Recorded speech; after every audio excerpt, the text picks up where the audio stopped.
আসসালামু আলাইকুম everyone, welcome to let's talk with Anis. আজকে একটা ছোট মিনি ফুড ব্লগ নিয়ে আসলাম আপনাদের মাঝে। ময়মনসিংহের কে কে আছেন অবশ্যই জানাবেন। গতকালকে রাতে আমি গিয়েছিলাম ময়মনসিংহ টাউনে। টপ 10-এর কাছাকাছি যেতেই দেখি নিচে ওয়াফেলের ছোট একটা রেস্টুরেন্ট আছে। তাই ভাবলাম তাদের ওয়াফেলটা টেস্ট করে দেখা যাক কেমন হয়। আসসালামু আলাইকুম এভরিওয়ান, আমি Anis. I hope you all are fine. যারা যারা আমার ইউটিউব চ্যানেল এখনও সাবস্ক্রাইব করেন নাই, গিয়ে ঘুরে আসবেন। লেটস টক উইথ আনিস লিখে সার্চ করলেই আমার আইডিটি আপনাদের সামনে শো করবে।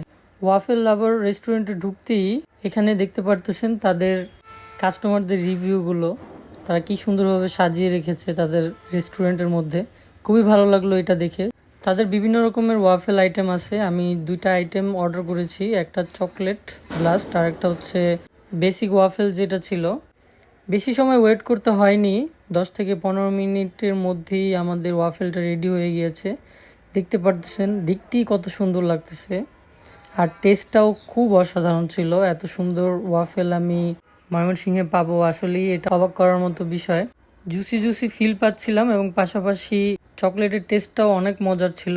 আমি যেটা অর্ডার করেছিলাম চকলেট ব্লাস্ট, ওইটার প্রাইস পড়েছিল 170 টাকার মতো। আর যেটা নর্মালটা ছিল, বেসিকটার প্রাইস ছিল 140 টাকা অনলি। এই প্রাইসে এত মজার একটা খাবার খেতে পারবো, এটা আসলে অকল্পনীয়। Thank you so much waffle lover. আর যারা যারা এখনো আমাকে ফলো করো নাই, ফলো করে রাখো।